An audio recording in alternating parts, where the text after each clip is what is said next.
પ્રાંતિજ તાલુકાના સદાના મુવાડા ખાતે નવીન શાળાનું ધારાસભ્ય ગજેન્દ્રસિંહ પરમારના હસ્તે ખાતમુહૂર્ત કરવામાં આવ્યું.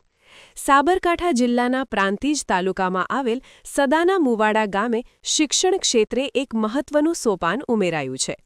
ગામની સદાના મુવાડી પ્રાથમિક શાળા ખાતે નવીન શાળાના નિર્માણ માટે ખાતમુહૂર્ત વિધિનો કાર્યક્રમ ભવ્ય રીતે યોજાયો હતો. આ કાર્યક્રમ તલોદ પ્રાંતિજ વિસ્તારના ધારાસભ્ય ગજેન્દ્રસિંહ પરમારના વરદ હસ્તે શાસ્ત્રોક્ત વિધિ સાથે સંપન્ન કરવામાં આવ્યો હતો. આ પ્રસંગે ધારાસભ્યએ જણાવ્યું હતું કે ગ્રામ્ય વિસ્તારના બાળકોને આધુનિક અને સુવિધાયુક્ત શિક્ષણ મળે તે સરકારની પ્રાથમિકતા છે અને આ નવીન ભવન તૈયાર થવાથી વિદ્યાર્થીઓના અભ્યાસ માટે ઉત્તમ વાતાવરણ પ્રાપ્ત થશે. આ કાર્યક્રમમાં સદાના મુવાડા ગામના વડીલો, યુવાનો, મિત્રો અને સમગ્ર ગ્રામજનો મોટી સંખ્યામાં ઉપસ્થિત રહ્યા હતા. ગ્રામજનોએ આ નવીન સુવિધા બદલ હર્ષની લાગણી વ્યક્ત કરી હતી અને ધારાસભ્યશ્રીનો આભાર માન્યો હતો. કાર્યક્રમ દરમિયાન શાળાના શિક્ષકો અને ગ્રામ અગ્રણીઓ પણ હાજર રહ્યા હતા.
સમાચારની અવનવી અપડેટ જોતા રહો નિખરતા ગુજરાત ન્યૂઝ સાથે. નિખરતા ગુજરાત ન્યૂઝને લાઇક, શેર, સબસ્ક્રાઇબ કરો અને બેલ આઇકન દબાવીને સમાચારની ઝડપી માહિતી મેળવો.